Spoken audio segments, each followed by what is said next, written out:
Nessiat Kapayim, Alachahe, page 31 dans la brochure, première colonne, le deuxième paragraphe.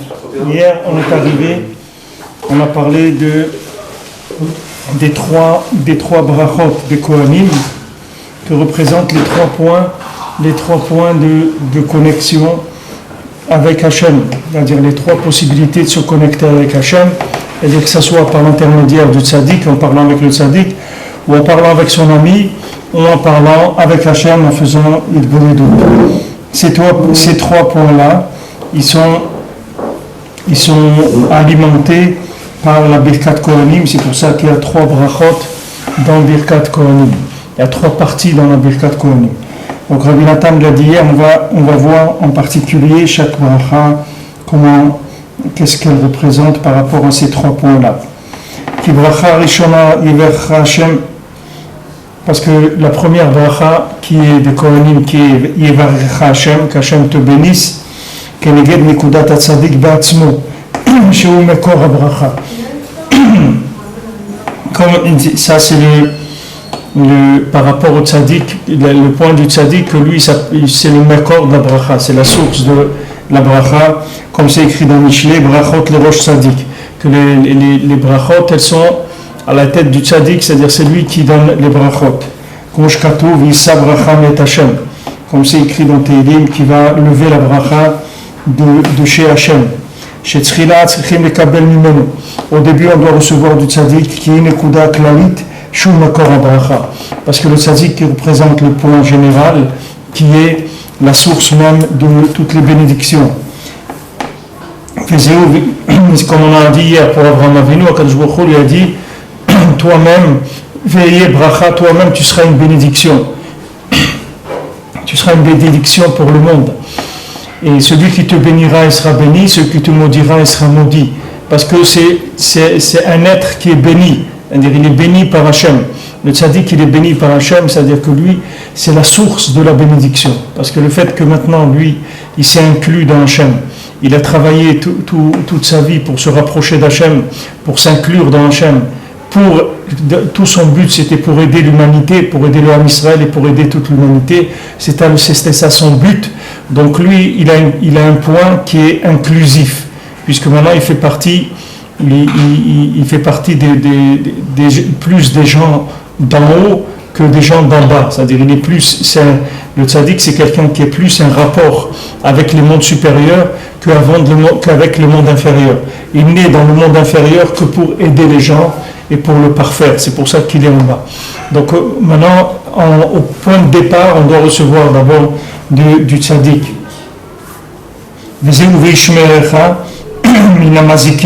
C'est écrit, donc la bracha c'est Vachecha Hashem.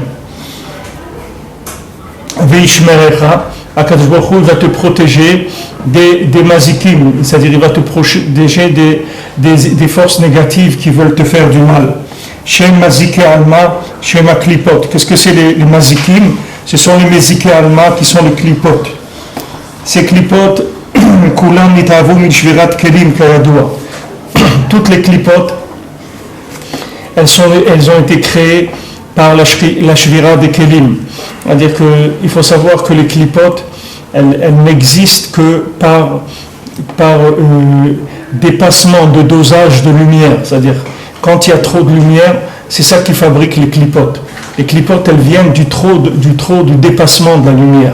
C'est ça qui a fabriqué les clipotes. Donc, au départ, dans la création, je l'avais expliqué déjà dans plusieurs shiurim, au moment de la création, donc quand Kadosh Baruch Hu il a créé le monde, il a fait ça par plusieurs étapes, mais à chaque étape, il y avait une explosion des récipients, parce que les récipients, ils n'arrivaient pas à recevoir la divinité, puisqu'il n'y avait aucun éveil d'en bas, il n'y avait aucune participation de quoi que ce soit, puisque Hachem, il a créé même les récipients pour recevoir, c'est lui qui les a créés. Donc maintenant, puisque Hachem, il a créé même les récipients qui allaient recevoir, ces récipients-là, ils n'avaient pas vraiment la définition de récipient, puisque Hachem, il amène la lumière et il amène le récipient. Donc les deux c'était la même chose, c'est-à-dire c'était créé de la même source. Donc le récipient aussi c'était une lumière, mais elle n'était pas elle n'avait pas la force de recevoir la lumière, donc ces récipients, ils ont explosé. Quand ils ont explosé, la lumière, elle s'est déversée. Cette lumière-là, c'est elle qui a créé les clipotes. Et les clipotes, ça veut dire que ce sont des énergies qui sont venues prendre la lumière et l'utiliser pour aller contre la volonté d'Hachem. Ils sont alimentés par la même lumière, c'est-à-dire il ne faut pas croire que la clipa, elle s'alimente d'autre chose. Toutes les clipotes, tout le mal qu'il y a dans le monde, il ne s'alimente que de l'énergie qui est déversée en vain. C'est ça qui alimente les clipotes. C'est-à-dire que comme on a parlé hier, aujourd'hui c'est la Iloula de Rachel Imenu, et on dit pour Rachel Imenu, elle pleure. Mais Vaka Albanea, c'est écrit que Rachel elle pleure sur ses enfants, chez Enam Halmekoman, qu'ils ne sont pas à leur place. C'est sur ça qu'elle pleure Rachel. Galout, ça veut dire déplacement d'individus. C'est ça la galout. On prend quelqu'un, on le met ailleurs. C'est ça qui est le principe de la galout. Il y a quelqu'un qui se trouvait dans un endroit, on l'a mis ailleurs. Ça, c'est le principe de la galoute. Quand il faisait parole, le travail des hommes, il donnait aux femmes, le travail des femmes, il donnait aux hommes. Et avec ça, vous êtes tranquille que vous allez créer des zombies, des gens que vous allez faire d'eux ce que vous voulez faire d'eux. Parce que c'est des gens qui n'ont pas, ils reçoivent pas la lumière qui est adéquate à leur récipient. Quand vous mettez une dame qui fait chauffeur d'autobus à la RATP, alors vous êtes sûr que vous allez inverser le fonctionnement du monde et vous allez augmenter la clipa. Parce qu'une dame, elle n'est pas faite pour être chauffeur de bus à la RATP, une dame, elle est faite pour être mariée, elle va avoir des enfants et s'occuper de faire de ses enfants et de les faire grandir. C'est pour ça qu'une femme, elle a été créée. Maintenant, ce récipient-là, qui s'appelle la femme, il a été créé pour ça. Il a été créé pour se marier, il a été créé pour dépendre de son mari, pour recevoir la lumière de son mari. Tout ça, c'est la façon naturelle dont le monde a été fait. Maintenant, quand on change ces choses-là, on déplace les gens, on les décale. Quand on décale les gens, la lumière, elle est déversée à l'extérieur, puisque maintenant, il n'y a personne qui a le récipient pour recevoir la lumière. Donc cette lumière, elle est déversée ailleurs, et c'est ça qui fait la création des clipotes. Les clipotes, elles s'est créées comme ça. Donc maintenant, quand on reçoit la bracha des Kohanim, qu'on a vu avant, c'est quoi la bracha des Kohanim? C'est la réparation de notre récipient. Parce que si notre récipient, il est réparé, premièrement, on va recevoir de la lumière de façon très douce, très agréable, très bénéfique, avec beaucoup d'amour pour Hachem. C'est comme ça que cette lumière va se manifester chez nous. Et deuxièmement, on ne va pas alimenter les clipotes. C'est-à-dire que toutes les clipotes, elles vont mourir. Elles vont plus avoir de quoi manger. Donc elles vont disparaître. Le mal, il va disparaître. Maintenant, qu'est-ce qu'ils font les gens? Ils alimentent le mal et ils essayent de lutter contre. C'est ça qu'ils font la plupart des gens. Ils alimentent le mal. Après, ils vont attaquer le mal. C'est-à-dire, ils font la guerre contre le mal, mais ce n'est pas la peine de faire la guerre contre le mal. Quand le mal existe, sache qu'il est alimenté par des gens qui ne sont pas à leur place. C'est ça qui alimente le mal. Du moment où les gens ils se mettent à leur place, le mal il n'est plus alimenté. Et si tous les individus sur Terre ils se mettaient à leur place, il n'y aurait aucune guerre, il n'y aurait aucun mal, il n'y aurait aucun crime, il n'y aurait aucune jalousie, il n'y aurait aucun vol, tout ça, ça n'existerait pas. Tout ça, ça existe parce que c'est des dépassements de lumière. Alors maintenant, quand ces gens-là ils reçoivent cette lumière-là, qu'est-ce que ça fait chez eux? Ça les rend fous. Ça les fait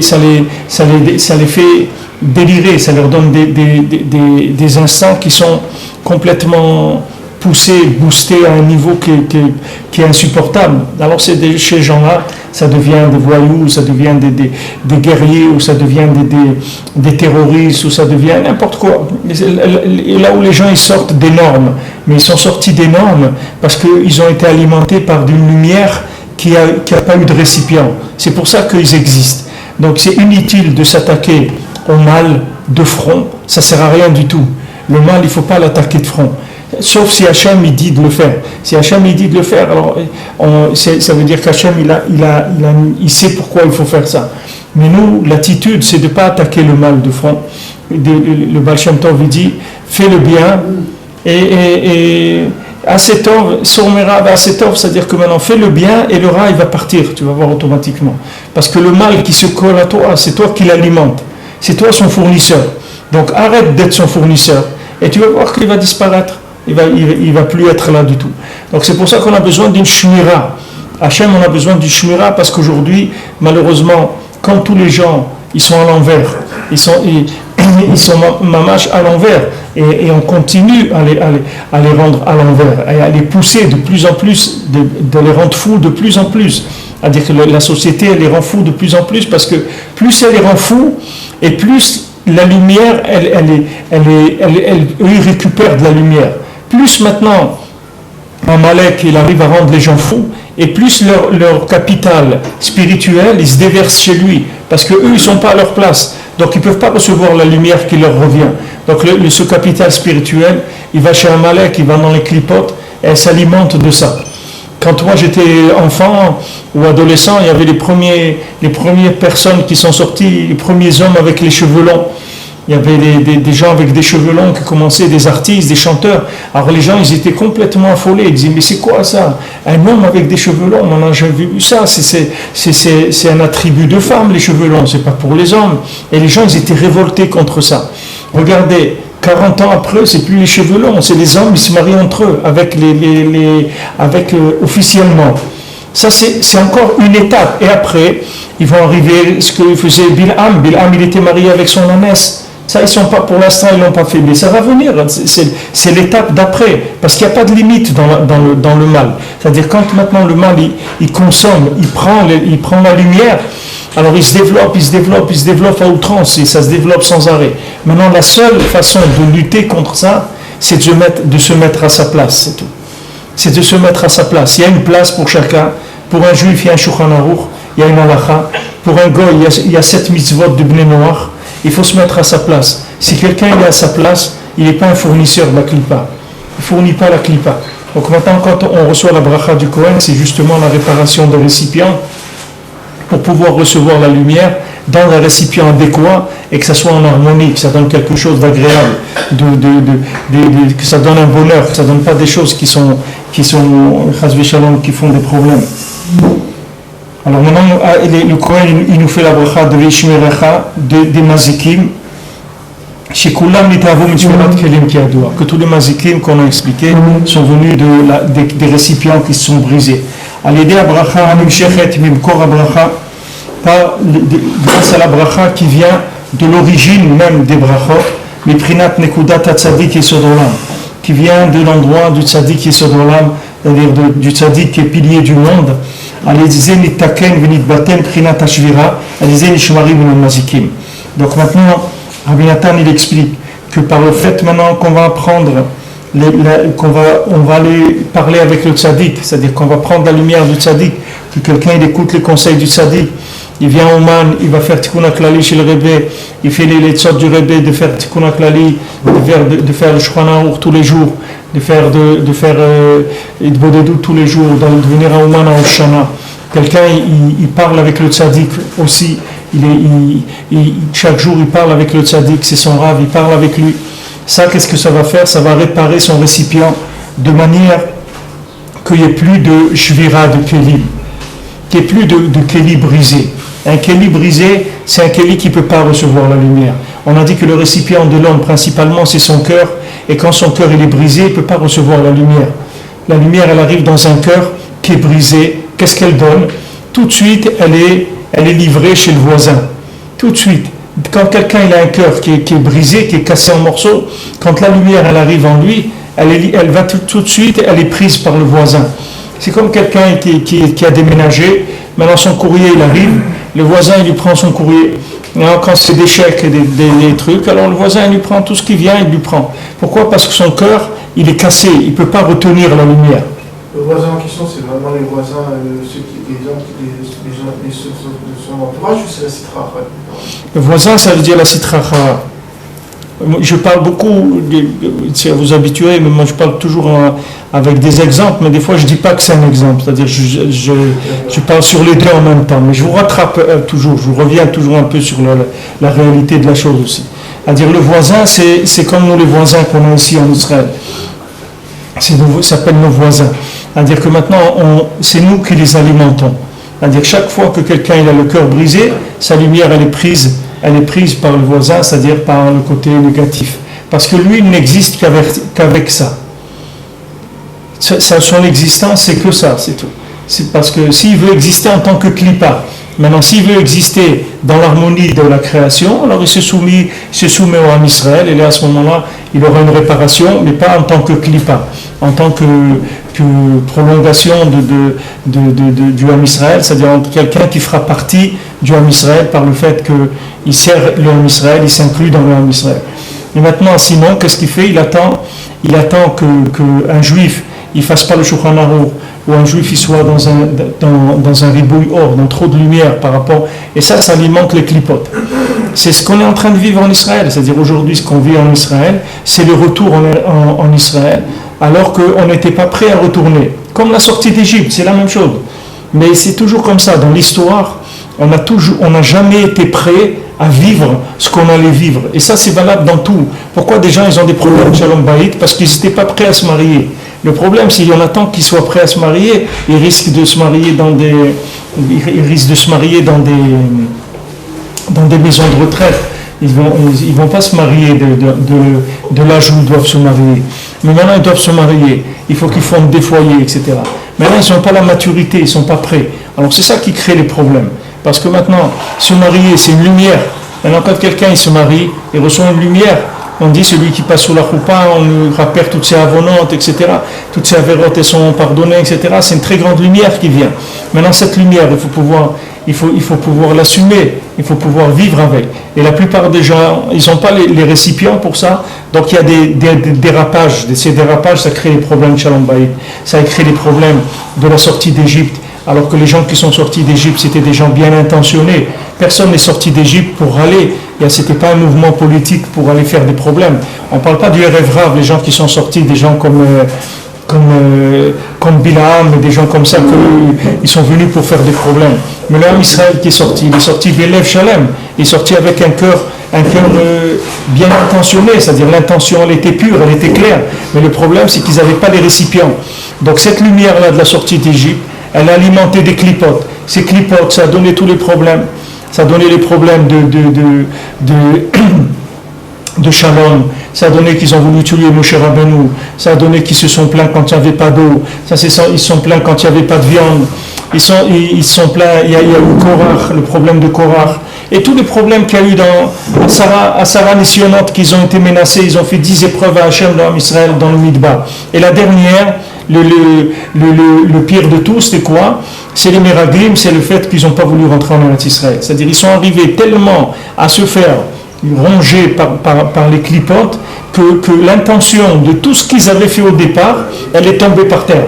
C'est-à-dire qu'ils n'avaient plus la force de vivre, comme c'est écrit dans les Sfarim, c'est comme il arrive le moment de l'accouchement, il n'y a plus de force d'enfanter.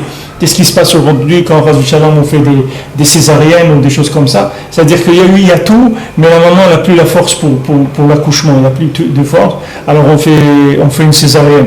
Maintenant, quand on est sorti d'Égypte, tout était extraordinaire. D'abord, c'était que 20%, mais ces 20%, ils avaient une kavana shlema. Akash Baruch Hu, toujours, il rappelle ce moment-là extraordinaire où l'homme Israël, il a suivi Moshe Rabbeinu dans le désert, etc. Tout était bien, mais il n'y avait pas les récipients. On ne peut pas en vouloir à quelqu'un qui n'a pas les récipients. Au contraire, il faut l'honorer, il faut l'aimer, il faut l'aider, parce que tu as affaire à quelqu'un qui est très très bien intentionné, mais le pauvre, il n'a pas les récipients de vivre son engagement. C'est vrai qu'il s'est engagé dans quelque chose, mais il n'a pas les récipients de le vivre. Voilà, ce mari, cette femme, ils sont engagés, ils sont mariés, ils ont été d'accord de fonder un foyer, d'avoir des enfants, d'élever ses enfants avec toutes les difficultés, toute la souffrance que ça demande. Et maintenant, ils n'ont pas les récipients pour ça. Donc maintenant, quand il y a des problèmes, il ne faut pas leur en vouloir. Au contraire, il faut les aimer, il faut les honorer, il faut dire, mais quelle personne extraordinaire, regarde. Il n'avait même pas les récipients, et il s'est engagé quand même. C'est comme quelqu'un, il vient on fait le tour du monde en bicyclette, lui il n'a pas de bicyclette, et il va, il court. Et les autres, ils sont en bicyclette, et lui il va, il court. C'est sûr qu'à un moment, il va tomber. Il n'a pas de bicyclette, les autres, c'est facile pour eux avec la bicyclette. Et c'est pas facile, mais c'est plus facile pour lui en tout cas. Et lui, il va courir. Il ne faut pas s'étonner qu'au bout de 200-300 km, on trouve qu'il est tombé sur le bas-côté. C'est normal. C'est pas, au contraire, c'est pas ça qu'il faut regarder. Il faut dire, regardez cet homme extraordinaire, qu'il n'avait pas de bicyclette, et il s'est lancé quand même, il a été parce qu'il savait que c'est la volonté d'Hachem. Hachem, il a dit, on y va. Il dit, on y va. Il dit, mais est-ce que tu pourras tenir? Il dit, j'en sais rien, mais j'y vais, c'est tout. J'y vais, c'est tout, parce que c'est la volonté d'Hachem. C'est tout. Et je ferai la volonté d'Hachem. Alors maintenant, après, il y a des... Oui. Vous m'entendez? Oui. Une question. Je voulais savoir quand on vit justement ça, cette possibilité, c'est-à-dire qu'on retourne vers Hachem, etc., et qu'on a à côté de nous quelqu'un qui veut aussi revenir vers Hachem, c'est-à-dire que dans les faits, dans cette action, elle va préparer le Shabbat, elle va faire des choses, etc., mais il y a encore il y a encore quelque chose qui bloque, on va dire. Ouais. Comment on peut aider cette personne à retourner? Alors, comment il faut l'aider? Comment il faut aider cette personne? Voilà, maintenant, ça arrive beaucoup dans les couples. Il y a des gens qui font tchouva et le mari il est plus avancé ou la femme elle est plus avancée. Alors, ce qu'il faut beaucoup d'amour, il faut beaucoup d'honneur, il faut beaucoup l'aimer et il faut beaucoup valoriser ce qui est fait par la personne qui est faible au point de vue de récipient. Parce que celui qui a les récipients pour recevoir la lumière, c'est pas une chokhma. C'est-à-dire, qu'est-ce qu'il a fait? Il avait des récipients. Bon, Hachem, il a reçu de la lumière, ça roule, il n'y a pas de problème, il avance, il est content et ça se passe bien. Maintenant, celui qui a envie de dépasser un petit peu ses capacités, alors ça devient difficile pour lui, même s'il fait Shabbat et tout. Combien de gens ils font Shabbat et c'est tellement dur pour eux. Mamash, ils souffrent le Shabbat. Il y a des gens, vous voyez, des gens, c'est des religieux, c'est pas des gens qui ne sont pas religieux. Des gens qui sont religieux, pas des gens qui ne sont pas religieux. J'ai vu un cas hier de gens qui sont religieux, vous les voyez, comment ils sont habillés, ils ont les péotes, les chapeaux, ils sont habillés en noir, etc. Et ils sont venus voir un rave et ils se sont dit, voilà, on a un groupe de gens. Et vous voyez comment on est et tout, et ben il dit on est des goïm gmourim, c'est-à-dire on fait rien de la Torah, on est juste habillé comme ça et tout, mais on fait plus rien du tout, on mange plus kasher, on fait plus Shabbat, on fait plus rien du tout, on a tout lâché, et on veut savoir comment on peut revenir, aidez-nous à revenir, on ne sait plus comment revenir, on s'est perdu, on ne sait plus comment revenir. Pourquoi? Parce que les gens ils n'ont pas de récipient. Alors quand il n'y a pas de récipient, on met de la lumière, cette lumière elle alimente le côté négatif, c'est-à-dire on est en train d'alimenter les gens qui vont nous faire du mal. J'étais là-dedans en train de nous expliquer Eretz Israël. Ce qu'il a demandé le monsieur, ça se passe ça dans la plupart des couples qui avancent, même des couples qui sont mariés tous les deux religieux, jamais personne n'est au même niveau que l'autre. Maintenant, la mise à niveau, elle se fait par l'amour, elle se fait par le respect, par justement le fait de faire grandir le bien qu'il y a dans l'autre. Et pas Shalom d'essayer de lui mettre des coups de pied pour qu'il avance plus vite. Pour lui dire, alors, qu'est-ce que tu fais? Tu as la traîne là. C'est ça ton Shabbat? Regarde la voisine. À 2h de l'après-midi, elle a déjà fini son Shabbat. Je suis rentré chez elle, j'ai vu la table mise, j'ai vu les chalotes, elles étaient déjà à table, les verres du kidouche, tout. Moi, je rentre de la synagogue, il n'y a rien. Et tout est en l'air. La table, les gosses, ils sont debout sur la table en train de danser. Il y a des trucs. Et c'est quoi cette vie-là? C'est quoi ce Shabbat? Mais lui, il croit qu'en faisant ça, il va avancer. Mais pas du tout. En faisant ça, qu'est-ce que c'est? Les massés, c'est la Sitra Achara qui s'habille en lui et qui lui devient l'outil de la Sitra Achara. Alors que maintenant, quand tu vois quelqu'un qui s'est engagé, alors que justement, il n'avait pas toutes les capacités de son engagement, combien il faut l'honorer, combien il faut dire que c'est beau cet engagement. Comment il faut lui dire c'est magnifique ce que tu as fait. Regarde, je vois que c'est difficile pour toi, comment je peux t'aider? Comment ne fais pas trop, va doucement, tu n'es pas obligé de tout faire, tu n'es pas obligé de faire tout à la perfection, etc. Va doucement jusqu'à que tes récipients ils se réparent petit à petit. Que ton récipient soit pas une passoire, que les choses elles passent pas à travers, que la lumière elle reste. Alors ça a été toujours dans toutes les étapes, bien sûr dans notre vie individuelle à chacun, comme le monsieur l'a demandé ici, et que pour nous aussi, chacun personnellement, des gens ils sont dans Avodat Hashem et ils voient qu'ils sont déchirés par des désirs de ce monde, des plaisirs, des trucs, et qu'ils ont une double vie, c'est-à-dire qu'ils sont dans une schizophrénie comme ça, c'est-à-dire ils ont une double vie.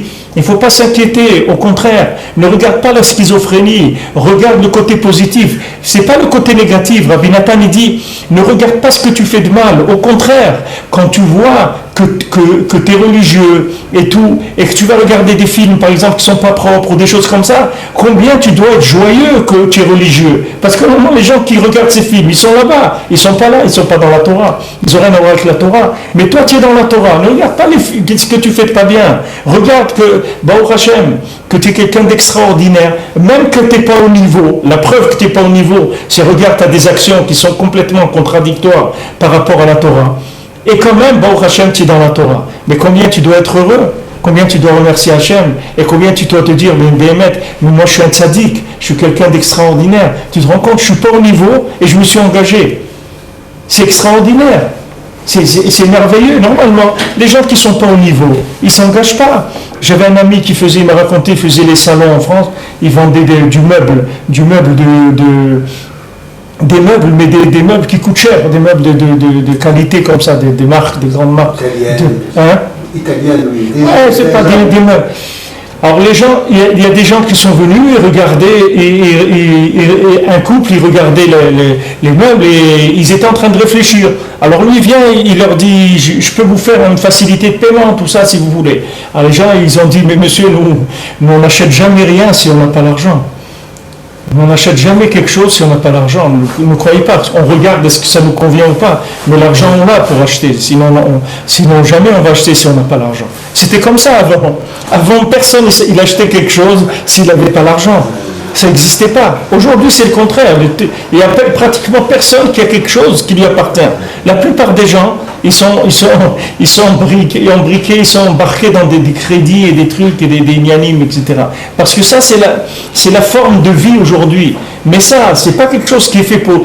On ne doit pas l'utiliser pour dénigrer le monde. Parce que la façon de vivre aujourd'hui des gens, c'est que d'Afka, les gens se sont engagés dans la Torah alors qu'ils n'étaient pas au niveau. Maintenant, on dit, alors, attends d'être au niveau. Ben, s'il attend d'être au niveau, il ne va jamais s'engager, parce que sa vie, elle va partir, c'est tout. Il va passer sa vie et c'est terminé. C'est comme la sortie d'Égypte. Hachem, il dit, si je vous laisse 400 ans, vous ne sortirez jamais. Donc, au bout de 210 ans, je vous fais sortir, je vais vous aider, je vais vous encadrer, je vais vous aimer, je vais vous donner des choses, des preuves d'amour extraordinaires. Mais même, je sais que tout ça, ça ne suffira pas. Parce qu'il y a un problème de base, c'est que vos récipients, ils sont cassés. Donc ces récipients cassés, ils font qu'alimenter le côté négatif, qu'après il vient, il fait que les gens se plaignent, etc. Mais ce qu'il faut, c'est regarder le positif qu'il y a en nous, parce que le positif qu'il y a en nous, c'est ça qui est vrai. C'est ça nous. Qu'est-ce que c'est une personne? C'est ce qu'elle veut. C'est ça la personne. Une personne, elle sera jugée par rapport à son vouloir, pas par rapport à ce qu'elle a fait. Parce que quelqu'un qui a grandi des années dans un milieu, avec des habitudes, qui s'est habitué à des plaisirs, etc., vous ne pouvez pas le changer du jour au lendemain, ni du mois au lendemain, ni de l'année au lendemain. C'est un travail de longue haleine. Mais ce n'est pas ça qu'on va regarder. Nous, on va le juger par rapport à l'engagement. Et au contraire, plus quelqu'un, il va être faible, et plus quelqu'un, malgré sa faiblesse, il va s'engager, et plus il va être important dans le ciel, et on va le voir comme quelqu'un d'important, et on va l'honorer beaucoup dans le ciel. Parce qu'il dit, regarde comment il est faible, et il a pris des risques, il s'est engagé. Tu vois, il n'est pas sûr pour sa parnassa, il a dit mais ça fait rien, Hachem il va aider, on va fonder un foyer, on va amener des enfants, même si on a déjà 6 enfants, 8 enfants, ça fait rien, on amènera encore des enfants, et Hachem il va aider, pourtant c'est quelqu'un de faible, il n'a pas beaucoup de bitachon et d'émouna, et son travail il marche pas très très bien, mais regarde, il avance, mais ça c'est très bien vu en haut. Alors les gens, eux ils voient le contraire, ils voient chez eux ce qui ne marche pas, et ils voudraient être parfaits. Et maintenant, ce manque de perfection, ça leur ronge leur vie. C'est-à-dire qu'ils ne savent pas qu'en regardant le côté négatif, ça les fait stagner. Alors que s'ils regardaient le positif, un matin, ils vont se lever et ils vont voir que le négatif, il est parti, il n'est plus là. Il n'existe plus, il est parti. Pourquoi ? Parce qu'il a arrêté de l'alimenter. Du moment où il a arrêté de l'alimenter, l'autre, il va disparaître, c'est tout. L'autre, il va disparaître. Un jour, il va se lever, et il avait l'habitude. Ici, il y a des yeshivot, il y a des chauffeurs de taxi, ils me disent, ils vont chercher des élèves tous les jours, je ne sais pas quel jour dans la semaine, ils ont l'après-midi de libre, ils les amènent au cinéma. Une fois par semaine, il me dit, tu sais, tu les vois étudier comme ça et tout. Mais moi, je les connais. Moi-même, j'ai rendez-vous toutes les semaines, je les amène au cinéma. Je lui dis, alors qu'est-ce qu'il y a que tu les amènes au cinéma ? Qu'est-ce qu'il y a qui va au cinéma? Mais regarde qu'il étudie toute la semaine, pourquoi tu regardes qu'il va au cinéma? Ah, tu as trouvé que ça, que 2 ou 3 heures dans la semaine, il va au cinéma. Maintenant, que le gars, 7 fois 24, qui fait 188 heures qu'il est dans la Torah toute la semaine, ça tu ne vois pas. Qui fait le Shabbat, qui fait tout ça, c'est rien. Ah, le religieux, on l'a vu, il a été au cinéma. Et alors, qu'est-ce qu'il y a? Toi, tu ne vas pas au cinéma. Toi, tu vis dans le cinéma. Toute ta vie, c'est un cinéma. Qu'est-ce que tu as à le regarder à lui que lui va au cinéma? Laisse-le tranquille, qu'est-ce qu'il y a? Tu verras qu'un matin, il va se lever et il va t'appeler, il va te dire cette semaine, ne viens pas me chercher. Et d'ailleurs, ne viens plus me chercher parce que je ne vais plus jamais aller au cinéma. Pourquoi? Parce que ça ne m'intéresse plus, c'est tout. Alors maintenant, au nom de cette chose-là, on va détruire toute la personne. Toute sa bonne intention, toutes ses qualités, tout son vouloir, tout ça, c'est rien. Ce qu'on voit, c'est rien que voilà, il a ce problème-là. Mais laisse tomber le problème. T'occupe pas de ça. Occupe-toi sache que maintenant ton problème il vient pas de toi, il vient que tes récipients ils sont cassés, et le fait que tes récipients ils sont cassés, ça vient pas de toi non plus, puisque Hachem lui-même quand il a créé le monde, c'était le problème de l'humanité, qu'il n'y avait pas de récipients, c'était le problème même de l'humanité. Donc tu veux pas toi résoudre ce problème en un tour de passe-passe, ça va prendre du temps, c'est pas grave. Lui car c'est où je suis, qu'est-ce que je veux, moi c'est ça que je veux. C'est ça je veux. Comme Rabbi Nachman il dit moi, mon endroit c'est Eretz Israël. Mais pour l'instant, je suis berger ici en Chutz La'aretz. J'ai un travail de berger en Chutz La'aretz. Mais viendra le moment. Mais moi, ma place c'est Eretz Israël, c'est pas ici. Maintenant quelqu'un il habite à Paris, ou il habite à New York, il habite à Londres ou n'importe où. Mais maintenant lui, il voudrait être en Eretz Israël. C'est ça qu'il veut. Si je lui demande est-ce que tu veux, il dit je voudrais, alors ça va, s'il veut, au Hachem, ça va venir, c'est quelque chose qui va venir, mais maintenant il y a des gens, ils ont tellement peu de possibilités de réaliser ce projet-là, qu'à la fin ils détruisent la volonté du projet pour être tranquille, parce qu'ils se disent, bon, de toute façon, je n'arrive pas à réaliser, alors laisse tomber, etc. Non, Rabbi Nachman dit, il faut que tu continues à vouloir, même si tu as des récipients qui sont cassés, parce que tu verras, petit à petit, les récipients ils vont se réparer. Tu vas recevoir la bracha du Kohen, c'est-à-dire la bracha du tzaddik. Le tzaddik il va te réparer tes récipients. Écoute le tzaddik, ne t'occupe pas de ce que tu vois toi. Ne t'occupe pas de ta vie, comment tu la vois, comment tu l'analyses. Écoute ce que le tzaddik il te dit de faire. Le tzaddik te dit fais des doutes, pars avec Dieu tous les jours, étudie le Shulchan Aruch, viens au Man à Rosh Hashanah. Fais ça, tu vas voir que tes récipients vont se réparer. Tu vas voir qu'un matin, tu vas te lever, tu ne vas plus te reconnaître, je vous le garantis, sans aucun effort, rien du tout. Le seul effort qui a été fait, c'est d'écouter le mécano, c'est tout. Il y a un mécano de l'âme. Le tzaddik, c'est un mécanicien de l'âme. Il sait comment ça marche. Vous allez chez le mécano, vous dites faites ça, et il dit maintenant vous démarrez, ça marche, vous partez. Qu'est-ce qu'il a fait? Vous ne savez pas. Ce qu'il vous a dit de faire, vous le faites, c'est tout, vous occupez pas. Vous occupez pas, lui, il vous garantit sa méthode. Qu'est-ce que vous voulez de plus que ça? Vous verrez si vous écoutez un jour, ça prendra le temps que ça prendra. Tout dépend du niveau de destruction de chacun. Il y a des gens qui sont détruits à 99%. Il y a des gens qui sont détruits à 50%. Chacun, comment il est détruit. Mais tous les gens qui aujourd'hui sont détruits. C'est pas la peine d'imaginer des gens entiers, ça n'existe pas. Tous les gens qui aujourd'hui sont détruits. Maintenant, la différence, c'est le niveau de destruction. C'est comme il disait un rave. Une fois, il disait, c'est comme quelqu'un, il est à l'hôpital, et lui, il a 6 ou 7 tuyaux sur lui, et maintenant son voisin, il en a 14. Alors il se moque de son voisin. Il lui dit, mais toi, tu es malade, tu es un type, tu es complètement malade, parce que lui, il a 14 tuyaux, mais lui, il n'a que 7 tuyaux, c'est tout. Alors pour lui, 7 tuyaux, ça peut dire qu'il est en bonne santé, parce qu'il a vu l'autre qui en a 14. Alors il disait, aujourd'hui, les gens, c'est comme ça. Les gens, ils sont détruits, mais chacun il a son niveau de destruction. C'est tout. Alors il faut prendre des choses en patience. Et il faut appliquer des méthodes, parce que c'est des méthodes de bracha. C'est pas une méthode de logique, il n'y a pas de logique là-dedans. C'est de l'irrationnel, c'est de la bracha. C'est-à-dire le tzaddik qui bénit les gens qui viennent chez lui. Il te bénit, c'est-à-dire qu'il te répare ton récipient, qu'un jour tu vas te lever, tu vas te dire, mon Dieu, que c'est beau la vie, mon Dieu, que c'est extraordinaire. Tu vas être joyeux, tu vas être débarrassé de ces souris là qui sont à la maison, qui sont toujours en train de te manger tes trucs, etc. Ça s'en va un jour. Il ne faut pas croire que ça reste tout le temps. Oui. Oui, j'ai une question. En fait, j'imagine qu'on est garant de son conjoint. dans ce qu'on fait. Qu'est-ce que je veux dire, on fait un travail sur nous, c'est une chose, et il faut prier tous les jours, etc., pour pouvoir gagner ses récipients, etc. Mais quand le conjoint, lui, n'a pas ses récipients et on veut vraiment l'amener avec nous et tout ça, la personne travaille, on va dire, là-dessus, mais malheureusement, elle n'avance pas. Alors, est-ce qu'il faut juste attendre, ou est-ce qu'il y a quelque chose à faire réellement? Il faut aller la chercher, là où elle est. Alors, comment aller la chercher? La chercher là où elle est, il faut l'aimer. Je vous ai dit déjà, il y a quelqu'un, il vit en Israël. Il faut la complimenter. La complimenter, aller la chercher, l'accompagner. Elle a envie d'aller au cinéma, alors il faut l'accompagner. Attendez, il s'est arrêté là. La connexion. Si quelqu'un, maintenant, sa femme, là où elle se trouve, il faut qu'il aille la chercher. Sa femme, elle aime aller au restaurant, il faut qu'il l'accompagne, qu'il aille avec elle au restaurant, et qu'il soit joyeux avec elle, et qu'il lui montre qu'il l'aime, là où elle est.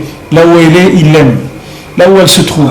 Il y a des gens qui viennent en Israël, le mari, il a envie de passer sa journée au Kotel, et la femme, elle a envie de passer sa journée à la plage à Netanya. Alors, qu'est-ce qu'on fait? Alors, il va l'accompagner à la plage à Netanya, et reste avec elle, parce qu'il lui dit, moi, je te laisserai jamais, moi, je t'aime, moi, je te laisserai jamais. Et je t'attends, c'est tout. Mais attachez-moi, ensemble, on va avancer. Je viens te chercher là où tu te trouves. Et de là, je vais te faire avancer. C'est ça, c'est comme ça qu'on doit agir. Maintenant, responsable, c'est que Hachem qui est responsable. C'est le tzaddik qui est responsable, garant du monde. Mais on est garant de rien du tout. On est garant d'essayer de faire le mieux possible dans ce qu'on nous a donné.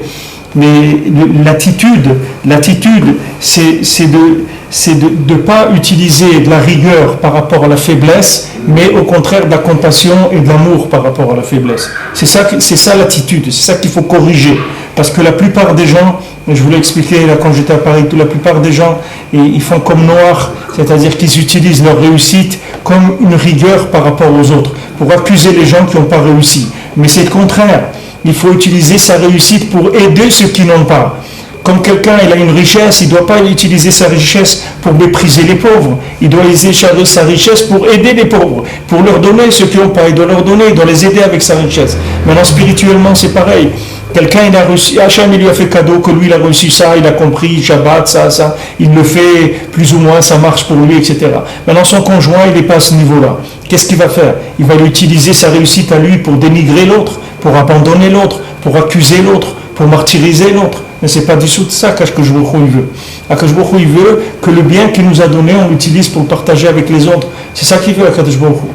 Donc maintenant, lui, le tzaddik qui est arrivé le kol touv, tout le tov qui a comment c'est écrit, à tzaddik qui tov, Hachem il a vu que la lumière elle était tov, elle était très bonne la lumière, il l'a cachée pour les tzaddikim dans chaque génération, il a donné parce que le tzaddik il s'appelle tov, tout le bien du monde il est chez le tzaddik.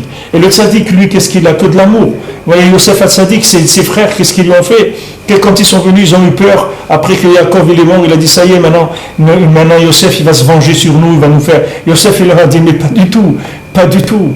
Il dit c'est Hachem qui dirige le monde, c'est pas vous. Vous n'avez été que les outils de ce qu'Hachem il voulait, c'est tout. Mais c'est pas vous qui avez fait. Vous n'avez rien fait vous. Bon voilà, je vais vous nourrir, je vais vous aider, je vais vous faire tout ce que je peux faire pour vous, je vais le faire. Je ne vais pas du tout vous en vouloir. Yosef, il n'aura pas voulu du tout à ses frères, parce qu'il savait que ce n'était pas eux qui faisaient, c'était ça te vient Mina Shamaï, mais lui, la bracha qu'il avait, la richesse intérieure qu'il avait, il n'a fait que partager avec les autres. C'est ça. Maintenant, c'est ça qu'Hachem il attend dans un couple, quand il y a un qui est plus avancé que l'autre. On veut voir, comme dans une classe, vous avez un qui est plus avancé que les autres, on lui dit reste le soir, et fais du rattrapage avec les autres. Reste le soir, donne-leur une petite demi-heure et explique, ok, tu as bien compris le cours, toi, kolakavod et tout, c'est très bien. Maintenant, reste le soir une demi-heure. Essayez de faire attraper les plus faibles, de manière à ce qu'on va avancer tous ensemble. Tu comprends bien que si maintenant tu fais avancer la classe, toi-même, tu vas gagner de ça, puisqu'ils vont tous être plus avancés. Après, on pourra faire des cours à un autre niveau. Et si tu ne les fais pas avancer, ils vont rester à la traîne. Moi, je ne peux pas m'occuper que de toi. Je vais m'occuper de toute la classe. Donc maintenant, le niveau, il va rester ce qu'il est. Ça, chacun individuellement, il doit changer sa façon d'être. C'est ça même la klipa. La klipa, c'est l'accusation. Rabbi nous dit que les dynim, ils viennent de la klipa. La rigueur, c'est ça la klipa. La klipa, c'est la rigueur, c'est ça qui s'appelle la klipa. Le principe de toute la rigueur du monde, c'est la klipa. Quand il a dit à Noir, Ketz kol basar lefanai. La fin de toute chair, elle est venue devant moi. Vous savez ce que ça veut dire, la fin de toute chair? Vous pouvez imaginer qu'est-ce que c'est? Une force d'extermination comme ça, comme il n'y a jamais eu dans le monde. Il n'y a jamais eu dans le monde. Même ceux qui ont parlé d'exterminer, mais ils n'ont pas parlé d'exterminer même eux, leur peuple. Ils ont parlé d'exterminer des peuples, mais pas d'exterminer tous les peuples du monde. Cette force-là d'extermination qui est venue devant Hachem à l'époque de Noir, c'était Kol Bassar, c'est la fin de toute chair. C'est-à-dire il y a des accusateurs dans le ciel qui veulent détruire, mais tout, c'est-à-dire rien laisser, rien du tout. Et Rabbi Nathan dit qu'il y a des individus, tu les vois, ils sont là, ils sont sur deux pieds dans ce monde. Et c'est des gens qui sont connectés à ces énergies-là d'extermination. Et c'est des gens qui ont eu un désir d'extermination incroyable, qui veulent détruire. Maintenant, à des niveaux plus faibles, ça vient dans chacun. Quand chacun il a de la rigueur. Rigueur, ça veut dire éloignement, exclure, détruire, punir, persécuter, tout ce qu'on veut. Des gens qui rentrent dans des trucs incroyables. Vous voyez des gens qui viennent ici, ils construisent un balcon. Tous les voisins, ils portent plainte à la mairie, il a construit un balcon. Mais laisse-le vivre, pourquoi? Qu'est-ce que ça te dérange? Non, pourquoi il construit? Mais laisse-le construire un balcon. Pourquoi? En quoi ça te dérange que lui vive mieux? Au contraire, tu dois venir le voir, tu lui dire peut-être tu as besoin un peu d'argent pour le balcon, tu n'as pas assez d'argent. Peut-être je peux te prêter, j'ai un peu d'argent de côté que j'ai mis de côté pour la bar mitzvah de mon fils, mais c'est que dans 2 ans. Je peux te les prêter s'il y a besoin pour les travaux ou quelque chose. C'est comme ça qu'il faut être, normalement, un ben adam normal, c'est comme ça. Mais vous voyez des gens, la tête elle est complètement à l'envers, complètement de la rigueur, du mauvais œil. La personne qui est à l'endroit et qui vit avec une personne qui est comme ça à tel point à l'envers, comment il fait pour pas que ce pont il saute aussi? La personne qui voit que l'autre il est à l'envers, il doit être marachem sur lui. Qu'est-ce que tu veux qu'il fasse? Il doit avoir pitié de lui, il doit avoir de la miséricorde sur lui, il doit l'arranger. De toute façon, tous les gens que tu fréquentes, tous les gens que tu vois, qui ont un rapport avec toi, c'est tous des gens qui sont connectés avec ce que tu fais toi. C'est-à-dire ces gens-là, tu les influences par ton attitude. C'est-à-dire que si toi maintenant, tu fais attention à tes récipients, tu vas voir que ces gens-là, ils vont devenir mieux. Ces gens-là, ils vont se corriger. Parce que quelque part, là où tes récipients, ils sont troués, ça alimente les énergies négatives qui font du mal à ces gens-là, qui sont autour de toi. C'est-à-dire qu'il y a un côté où chacun, tous les gens qui sont autour de lui, il en est plus ou moins responsable. Ça veut dire qu'il alimente quelque part le manque qu'ils ont. Parce que lui, quelque part, ses récipients, ils ne sont pas chalem. Alors, comme il a demandé M. Michael tout à l'heure, à dire que d'un côté, je dois aimer l'autre au maximum, aller vers lui, faire tout ce que je peux, et d'un autre côté, moi, je dois avancer le maximum que je peux. Parce que quand moi, j'avance, je répare mes récipients, et je fais que la lumière, elle ne va pas alimenter le négatif. La lumière va servir qu'à faire progresser les bons projets, des projets positifs. Vous avez regardez des financements et tout, vous avez dans des gouvernements des ministères qui financent des choses qui sont des choses terribles et qui ils sont financés avec l'argent des contribuables. C'est que chacun il a payé et voilà, maintenant on a fait avec son argent, voilà ce qu'on a fait. Quand on a fait un truc pour je sais pas quoi, quel clipa on a fait, quel touma on a alimenté, mais quelque part le contribuable, c'est son argent qui est parti là-bas. Pourquoi son argent il est parti là-bas? Parce que ses récipients, ils ne sont pas parfaits, alors ils sont troués. Et l'argent, il part dans d'autres domaines. Et quand on voit qu'on a affaire à des gens comme ça, qu'ils sont rigoureux, qui ont un mauvais œil sur la réussite de l'autre, etc., ben, il faut les adoucir. Il faut les adoucir au maximum. Il faut prier pour eux. Et soi-même avancer pour essayer d'adoucir le monde. Soi-même, déjà, si quelqu'un il est plus, comme Rabbi Nathan dit, moi, si Mashiach il doit venir, c'est pas moi qui l'empêche de venir. Déjà, si quelqu'un il arrive à dire ça, c'est un niveau déjà extraordinaire. Quelqu'un qui sait que lui, il n'empêche pas de venir au Mashiach, c'est déjà un ifla, méod. C'est quelque chose d'extraordinaire. Aider les autres, voilà, quelqu'un il a quelque chose, tu habites en Eretz Israël, il faut que tous les jours tu écrives quelque chose, comment c'est beau de vivre en Israël, etc. Et tu fabriques un blog, tu fais un blog dans Internet. Et là-bas, tu racontes, tu as une petite vidéo, tu Tu vas quelque part, tu parles, tu dis regardez comme c'est beau, c'est super, on a été faire un pique-nique, on vient là, il y a des restaurants extraordinaires, la vie est belle, c'est super, etc. Et vous essayez, il faut essayer de donner à ceux qui l'ont pas. Il y a des gens qui sont bloqués là où ils sont bloqués. Alors quand on montre le bien, ça encourage les gens. Je leur dis, moi aussi je vais pouvoir avoir accès à ce bien-là. Pour moi aussi c'est possible. Et c'est ça le principe de la bracha du tzaddik, qui dit ici que le tzaddik, c'est un accord de la bracha. Parce que le tzaddik, c'est lui qui répare la shvira du monde. C'est-à-dire que lui vient, il se porte garant, comme Moshe Rabbeinu vient, il est garant du monde. Quand Kadosh Baruch Hu dit je vais détruire le monde, Moshe Rabbeinu il dit non, je ne suis pas d'accord. Si tu les détruis, tu me détruis avec. Mais Hachem, il ne peut pas détruire Moshe Rabbeinu. Parce que Moshe Rabbeinu, il s'est inclus dans l'infini. C'est fini, on ne peut plus le détruire. Parce que lui, il est devenu un récipient parfait pour l'infini.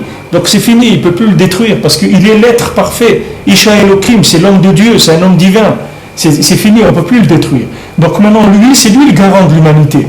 Au contraire, après tous les éclopés de la terre, ils vont s'accrocher sur lui. C'est lui qui va les sauver à tous. Parce que ça s'appelle Tzadik Yesod Olam. Pourquoi ça s'appelle Yesod Olam, base du monde? Parce que c'est lui la base du monde. C'est sur lui que Hachem il maintient le monde. C'est grâce à lui qu'Hachem il maintient le monde. Parce que maintenant, toutes les forces accusatrices qui viennent en haut, et cette force-là de Ketz Kol Basar, la fin de toute chair, quand elle vient chez Hachem accuser le monde, le tzaddik qui vient, c'est-à-dire Hachem il amène le tzaddik, il dit non, c'est pas vrai. Voilà, il y a un être parfait. Cet être parfait-là, c'est lui qui va racheter toute l'humanité. Toute l'humanité, elle va vivre grâce à lui. C'est pour ça que Rabbi Nachman, il a dit tout le monde, il a besoin de mon Rosh Hashanah. Il dit, vous la bande d'éclopés que je vous amène à Ouman, vous savez très très bien combien vous avez besoin de mon Rosh Hashanah. Mais ne croyez pas, il n'y a pas que vous. Toute l'humanité entière, elle a besoin de mon Rosh Hashanah.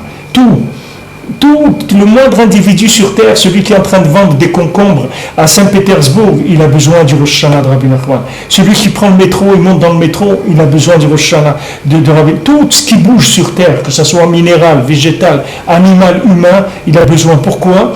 Parce qu'il est garant.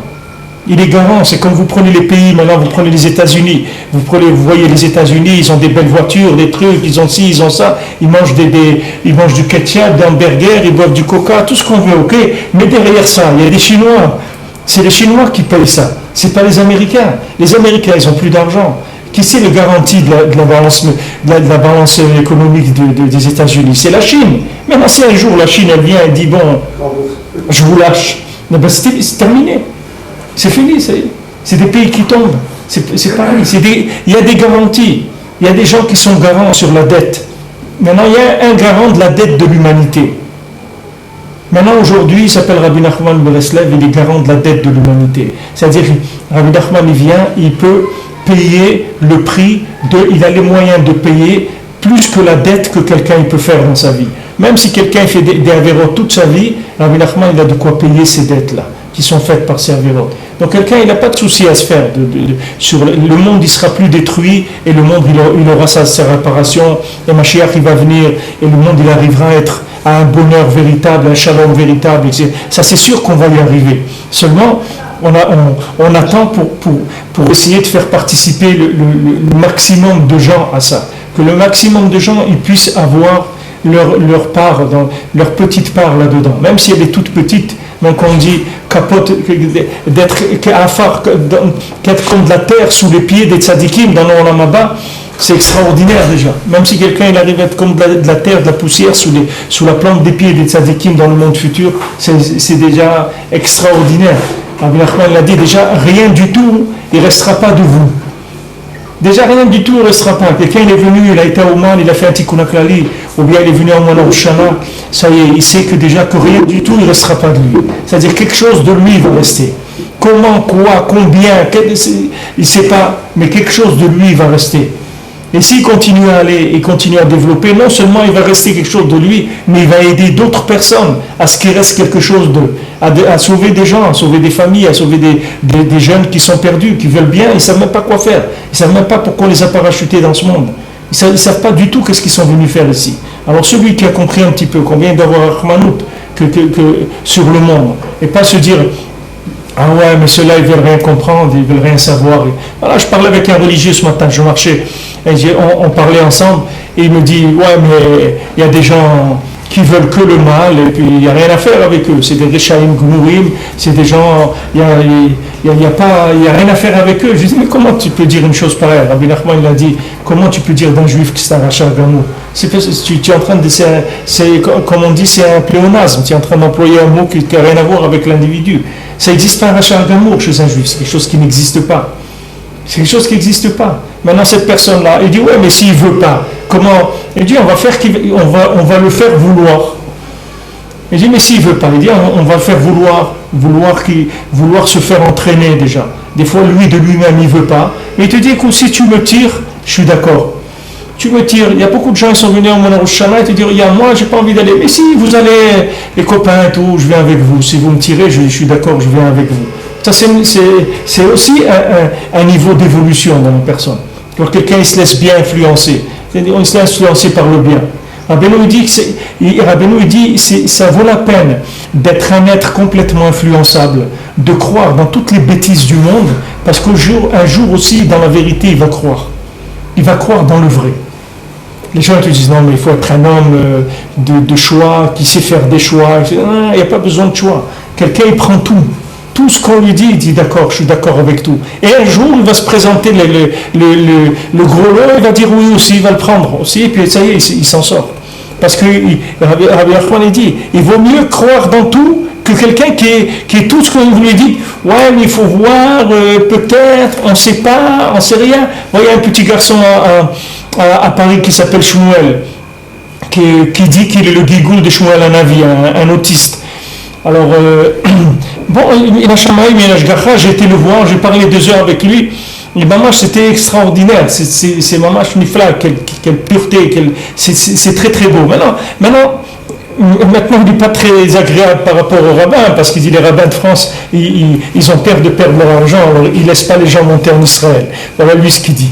Alors bien sûr, c'est sûr que tous les rabbins de France, ils sont sortis contre lui, ils ont dit, mais sauf, qu'est-ce qu'il dit ce monsieur? Il dirait, ce petit garçon-là, qu'est-ce qu'il dit? Il dit, il faut monter en Israël, c'est tout ce qu'il dit. Il dit rien de mal, rien de truc, rien du tout. Il dit que c'est très dangereux et il se prépare des choses très graves sur les gens qui sont en dehors d'Israël et qu'il faut monter en Israël, c'est tout, le plus rapidement possible. Et qu'Hachem, il demande à tous les rabbinim du monde d'aider le Ham Israël à monter en Eretz Israël. C'est ça qu'il dit. Qu'est-ce qu'il a dit de mal? En quoi il a allé contre ça? Mais seulement, comme Mashiach et comme le Baal Shem Tov, il a dit que ceux avec qui il va avoir le plus de problèmes, Mashiach, c'est les rabbanim. Il a dit qu'à l'époque de Mashiach, c'est les rabbanim qui vont empêcher de venir Mashiach, c'est le plus embêtant. Alors maintenant, il y a des gens, bien sûr, c'est sûr que c'est compréhensible, quelqu'un qui a une parnassa, et c'est sûr que s'il vient en Israël, la même chose, le même statut, ça sera difficile pour lui de l'avoir, c'est certain, alors ça crée certains problèmes, mais lui il dit ça, lui il dit voilà, il faut monter en Eretz Israël, c'est tout, parce qu'en Chutz La'aretz ça devient de plus en plus dangereux de vivre, et il dit des choses, bon, même quand il faut savoir que même quand des tzadikim, ils ont vu des choses qui allaient se passer, des choses très graves, des fois ça ne s'est pas passé, souvent ça ne s'est pas passé. Alors les gens ils croient que ces tzadikim-là, ils avaient tort. Par exemple, il y a des rabbinim, ils ont dit sur la France, je ne sais pas combien d'années, c'est même le Rav Kadouri, je ne sais pas qui est-ce qui avait dit. Il y a plusieurs années, ils ont dit, il y a une xéra sur la France, il va se passer quelque chose de terrible et tout. Bon, des années sont passées, il ne s'est rien passé. Mais c'est pas qu'il n'y avait rien, il y avait quelque chose, et ça s'est adouci. Quand il y avait le Rebbe, à l'époque de Rabbeinu, il est sorti le décret de prendre les enfants juifs à l'armée. Avant, ils ne prenaient jamais les enfants juifs en Ukraine, ils ne prenaient pas les juifs à l'armée. Alors, il est sorti un projet de loi qui vont prendre les enfants juifs à l'armée. Maintenant, les gens, ils ont dit, mais jamais ça pourra arriver une chose comme ça. Et Rabbi Nachman a dit, c'est une xéra qu'il y a dans le ciel. Il faut l'adoucir. Il faut prier pour adoucir. Et les gens, ils ont dit, non, ça ne peut pas arriver. Alors lui-même, Rabbi Nachman, avec la Torah, il a dit une Torah, je crois que c'est la Torah 22 dans le côté moral, où il a repoussé cette xéra, il l'a repoussé pour 22 ans. C'est-à-dire qu'elle est sortie que 22 ans après. Mais 22 ans après, elle est sortie. Mais maintenant, imaginez-vous qu'il y a eu les prières et que ça aurait été adouci. Alors, il n'y aurait pas eu. Alors, Rabbi Nachman, il aurait dit, voilà, il y a un décret qui est dans le ciel, qu'ils vont prendre les enfants juifs à l'armée. Et après, ça n'aurait pas eu lieu. Pourquoi? Parce que ça a été adouci. Donc, même maintenant, quand des gens voient des choses, même si c'est des prophètes qui voient des choses, cette prophétie, elle est selon les données du moment. Mais il peut y avoir, ça peut basculer d'un côté comme dans un autre, ça peut s'empirer aussi, ça peut être, mais ça peut aussi s'adoucir par la tchouva de Dieu en Israël ou pour la réaction du Israël. Par exemple, s'il y a beaucoup de gens qui montent en Israël ou des choses, ça peut adoucir des choses pour les autres qui ne sont pas encore au niveau de pouvoir faire le pas. Mais le cadre, l'enseignement que ici Rabbi Nathan il veut nous faire passer, c'est de savoir que quand le tzaddik il donne des conseils, ce sont des conseils qui réparent les récipients. Si vous avez réparé votre récipient, vous êtes sorti de tout le mal du monde. Le mal, il n'a plus d'emprise sur vous, c'est fini. Vous avez réglé votre passage sur terre, il est réglé, c'est fini. Parce que tout le mal qui vient, qui se prend sur nous, c'est uniquement qui profite du fait que nos récipients ils sont cassés. Alors par les brèches, il y a de la lumière qui va à l'extérieur, et la Sitra Achara, le côté négatif, il vient, il s'alimente de cette lumière-là, et après il se retourne soit contre nous, soit contre d'autres, pour faire mamage du mal avec cette énergie-là. Nous, on ne doit plus alimenter le mal. Alors maintenant, le principal de la tribu du mal, c'est la rigueur. La rigueur, c'est la tribu du mal. C'est le principe du mal. C'est écrit dans tous les Sfarim, vous prenez l'Etzraïm, vous verrez que tous les dinim, ils viennent du riboul or. Dès qu'il y a trop de lumière, c'est ça qui crée le dinim dans le monde. Parce que la Sitra Achara, elle prend ça et elle accuse le monde. Avec ça, elle vient accuser. Elle veut, soi-disant, amener l'homme à la perfection, mais c'est pas vrai. Il n'y a aucune intention de perfection. L'intention, c'est une intention de destruction. C'est écrit pour Korach. Il est écrit que Korach, lui, il est venu contre Moshe Rabbeinu en disant pourquoi toi tu veux être le tzaddik Yesod Olam? Tous les bénis Israël c'est des tzaddikim, tous ils ont entendu la Torah, tous ils sont capables de faire la Torah. Alors maintenant apparemment ça avait l'air d'un très beau discours, puisqu'il disait ils sont tous capables, ils vont tous réussir, il suffit de les pousser, ils vont réussir et tout. Mais les Sfarim ils disent, les Zohar ils disent que Behemet, Korach il voulait amener le monde au Tohu Vavohu, il voulait détruire le monde. C'est ça qu'il voulait Korach. Parce qu'il voulait amener une telle rigueur dans le monde que personne n'aurait résisté à cette rigueur-là, que le monde il aurait été détruit. C'est ça qu'il voulait Korach. C'est-à-dire que lui maintenant c'était un Lévi, et les Lévis c'est de la rigueur, et il devait se soumettre au Kohen, qui était Moshe Rabbeinu, il devait se soumettre à Moshe. Maintenant lui il voulait prendre la rigueur et la séparer complètement du Kohen, et la rigueur séparée du Kohen, c'est de la Sitra Achara Gmura. C'est-à-dire ça devient du Ra Gamour, mamage du Ra, parce que tout le côté de la rigueur, il doit être complètement soumis à la bonté, sinon il n'a pas de raison d'être. Tout ce qu'Hachem il a créé la rigueur, c'est vrai que pour aider la bonté à se manifester dans le monde. La rigueur, c'est un kéli de manifestation de la bonté, c'est tout. Mais en elle-même, c'est rien du tout. Elle n'a aucune valeur, la rigueur. Le côté gauche, il n'a aucune valeur dans le monde. Il n'a que la valeur de pouvoir aider le côté droit à avancer, à se développer dans le monde. C'est ça le but de la rigueur. C'est pas la rigueur en elle-même, c'est très très dangereux. Donc quand quelqu'un il a reçu un cadeau d'Hachem, dans quoi que ce soit de la Torah, que ce soit de l'intelligence, que ce soit de l'argent, que ce soit ce que c'est fait pour aider les autres qui l'ont pas, et pas devenir un accusateur par rapport aux autres. Que ce soit avec sa femme, ou avec ses enfants, ou avec son entourage, c'est pareil. Il faut que je sois un moyen de faire avancer le monde, pas de reculer, d'accuser ceux qui n'ont pas ça. Hachem il veut pas ça. Hachem il dit quoi? Je t'ai donné quoi? La richesse, je t'ai donné la richesse pour que tu prennes tous les gens pour des imbéciles, comme si toi tu étais quoi? T'es quoi? C'est un cadeau que je t'ai donné, la richesse. C'est une épreuve. Et d'ailleurs, c'est écrit dans les Sfarim que l'épreuve de la richesse, elle est beaucoup plus grande que l'épreuve de la pauvreté. Parce que le pauvre, il n'a rien qu'à supporter sa pauvreté. Tandis que le riche, il doit faire quelque chose avec son argent. Qu'est-ce qu'il va faire? Il a besoin de beaucoup pleurer, de demander à Hachem qu'est-ce qu'il doit faire avec son argent. Parce que ce n'est pas évident là où il va mettre son argent, où il va construire, où il va détruire. Ce n'est pas évident, il faut un grand mérite pour que son argent il soit placé dans les bons endroits. Ce n'est pas évident du tout. C'est pas évident que les placements que quelqu'un a avec son argent, je parle des placements spirituels, là où il a placé son argent pour faire développer le nom d'Hachem dans le monde, c'est pas évident que ça soit clair pour lui. Il y a des gens qui donnent leur argent dans des trucs qui vont nulle part. qui vont nulle part, au contraire, qui font barbil sheker, qui font plus de mensonges dans le monde. C'est un mérite. Mais tout ça, ça se répare par la première Nekuda. Yivarechecha Hashem veishmerecha. Sache que quand Hashem il te donne la bracha du tzaddik, veillez bracha d'Abraham Avinu, le tzaddik qui se donne, il te bénit. Sache que veishmerecha, il va te protéger des mazikim. Pourquoi? Parce qu'il va t'arranger ton récipient. Ton récipient, il sera plus, il va faire que tu ne vas plus être attaqué par le négatif. Parce que la lumière, elle va être dans son harmonie. Elle ne va plus être en dehors du récipient dans lequel elle doit être. C'est la Haraba que tout le monde il allume aujourd'hui pour Rachel Imenu. C'est le Haïdoula de Rachel Imenu. Chacun il allume aujourd'hui une bougie qui te demande pour l'homme Israël.